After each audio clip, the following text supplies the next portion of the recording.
beautiful people, my name is Shelby. Welcome back to my channel. On March 12th, I posted a video of me reading tarot cards, and in that video I said that I would do another reading after I'd done all the steps that you're supposed to do when you have tarot cards. So, for the past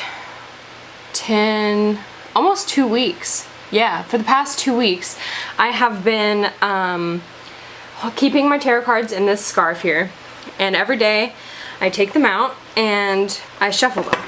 And I also sleep with them under my pillow because that's what you're supposed to do. So this is what I do every single day because it helps the tarot cards get a sense of your personality. And now I'm going to see if there's any difference between the reading that I did on March 12th and the reading that I do today. So I'm going to be doing the same layout and I'm going to be asking the same question and see if anything is different now that the cards actually know me. I actually went home for a weekend and I took them home with me. I don't know if that changes anything, but I did. So the layout that I'll be using today is called the Celtic Cross. This is what it looks like. I want to make sure that I'm doing this correctly. It says that I should not be disturbed, that I need quiet so I can focus. It says lay your cloth on the table. Last time I didn't have a cloth on the table because I didn't really know what kind of cloth to use. But since the cards have been wrapped in this scarf all week, I guess I'll use this cloth.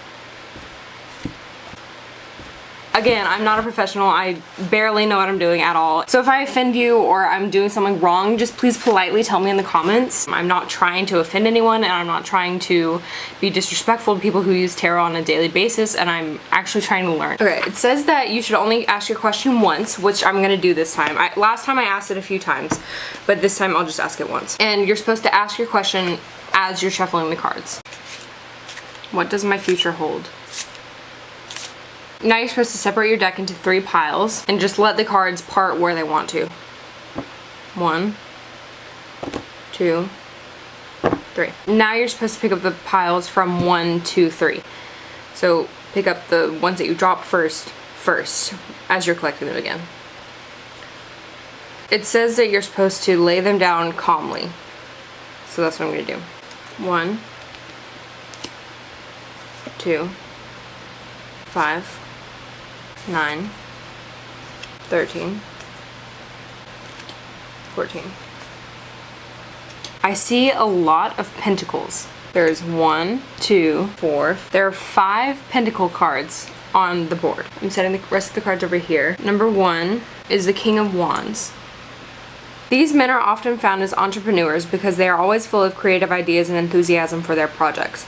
They can, however, appear somewhat rash or impulsive in their decision-making because they're not afraid to take risks. In whatever role you find them, they stand out for their dynamic ways and they like to feel a sense of freedom and being able to go about their work without restraint. In the negative, they may be rash, quick-tempered, or hot-tempered. Selfish, impatient, controlling, overconfident to the point of arrogance, and they may have an inflated ego. And that was supposed to cover the present position and what I'm experiencing in relation to my question. Next is the Queen of Cups. The Queen of Cups likes things to be aesthetically pleasing. Her home and her clothes and accessories all carry some small, fancy little detail that sets them apart. However, understand, you will find telltale signs of this everywhere you look. Her pen, her diary, items on her desk, and so on. Her home and clothing show taste and a touch of artistic flair, no matter what her budget, and her home is a place that reflects this sense of harmony she needs. The Queen of Cups is the one who notices when someone doesn't appear themselves, as she's very sensitive to others' feelings. She would not force herself upon others, tending to be somewhat restrained in her nature, but if she finds a good friend of yours, then she will spend hours listening to your problems, empathizing, offering support, and well thought out suggestions. I think I got her last time. Queen of Pentacles. In her, I got this one before. Prepared to go the extra mile in order to achieve their objectives. She usually gets further in the long run. She cares a lot about finance and she works in banks, accountancy, so on. Due to their generous nature, others may take advantage of them. I'm actually getting a lot better at not letting people take advantage of me, so maybe, I guess that is past issues. Number 4 is the Four of Pentacles. The Four of Pentacles can indicate being focused upon goals and financial matters at this time and being prepared to work hard to attain them. However, having worked hard to achieve some form of financial stability, there may now be a fear of loss, and this can lead to feeling the need to hold on to everything a bit too tightly. There is nothing wrong with working hard for one's money or in being careful with one's resources, so long as it doesn't become a preoccupation. It may indicate that you need to let go a little in order to move the situation forward, taking a calculated risk. Negatively aspected, it can indicate someone who has miserly disposition or does not feel inclined to share. So we're on to number 5. It's the Three of Wands. We see a positive pattern of progression emerging here, taking the initial energy from the Ace, then manifesting the idea, and now a completion of those first steps. Your initial goals have been realized, and while these have been successful, there is still more work ahead. The Three of Wands indicates progress, initial success, and yet even more planning to keep everything forward moving and heading in the right direction. So now to card 6. This is the Knight of Cups. The energy this knight symbolizes is always felt on an emotional level. He represents offers being brought to you that will be accompanied by a high level of excitement. Due to the element he represents, the Knight of Cups is the one to look for in relation to romantic invitations or proposal of marriage. For those in the arts, he often brings interesting work developments or offers. Card associations determine which. Okay, well, I hope that there's no romantic invitations in my future. Not about that life right now. Card number 7. This is the Knight of Wands. The Knight of Wands almost always shows when someone is about to change residence. Most signify a long journey being taken. I got this in the same position last time. The energy this knight represents tend to make clients feel that they must act quickly, as it has a high level of creative energy, but they must not, in their haste, forget to check all the details first. I got this in the same exact position last time, so it's basically saying that I'm like afraid of traveling and immigration, but I'm really not. Like, I'm excited. So I don't really know I don't know how or why that happened again, you know? That's very interesting. It's called the Five of Pentacles. The Five of Pentacles supplies a warning of paying careful attention to your financial affairs to guard against loss. So this isn't the time to head for the shops and indulge in a spot of retail therapy.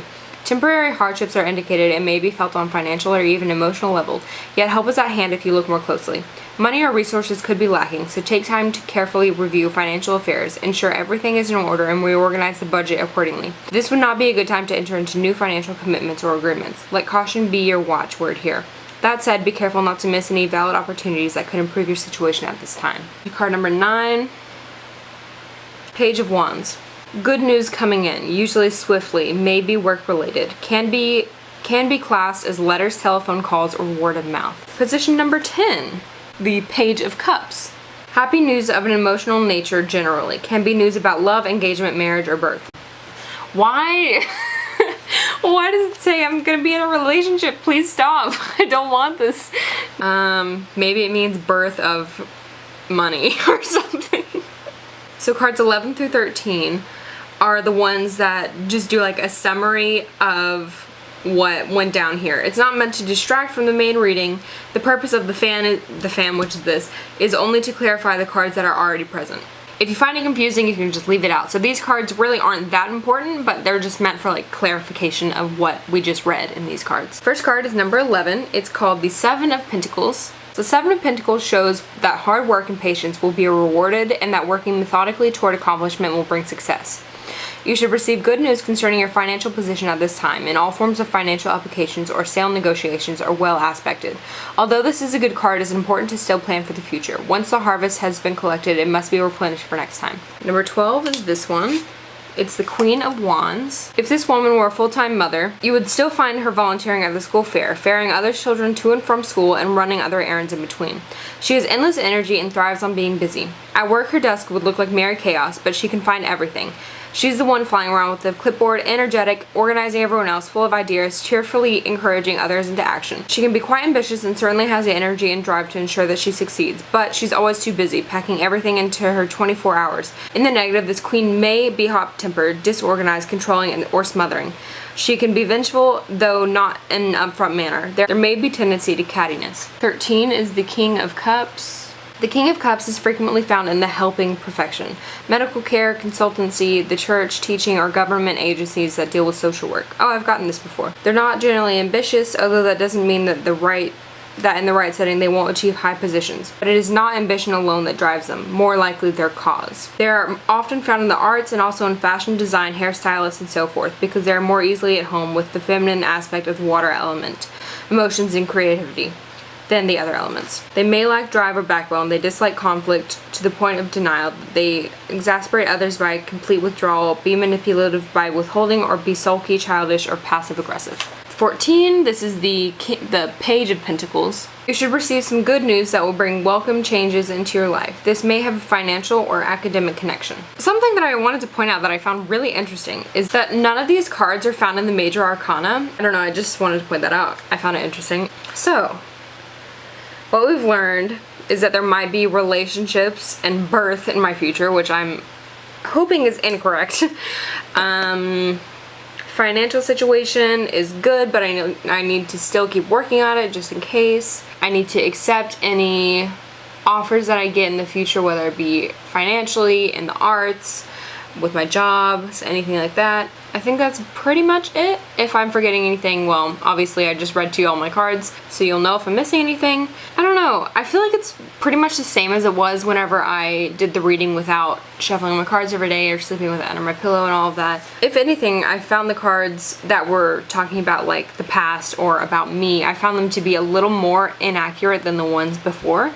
Which I don't really understand. I still need to do the journal where you look at every card and write down like what they mean to you. I still need to do that, so maybe that has something to do with it.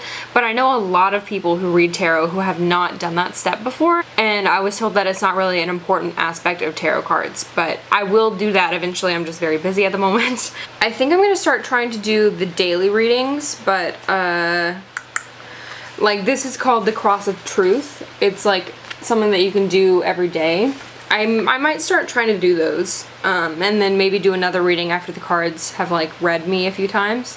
Because there are a lot of spreads that I could do. Of course, the Celtic Cross, which I have used before, and today. This is the nine card spread, which is past, present, and future, which I'd be interested in doing. And then there's this crazy one. It's called the Life Spread and the Anchor.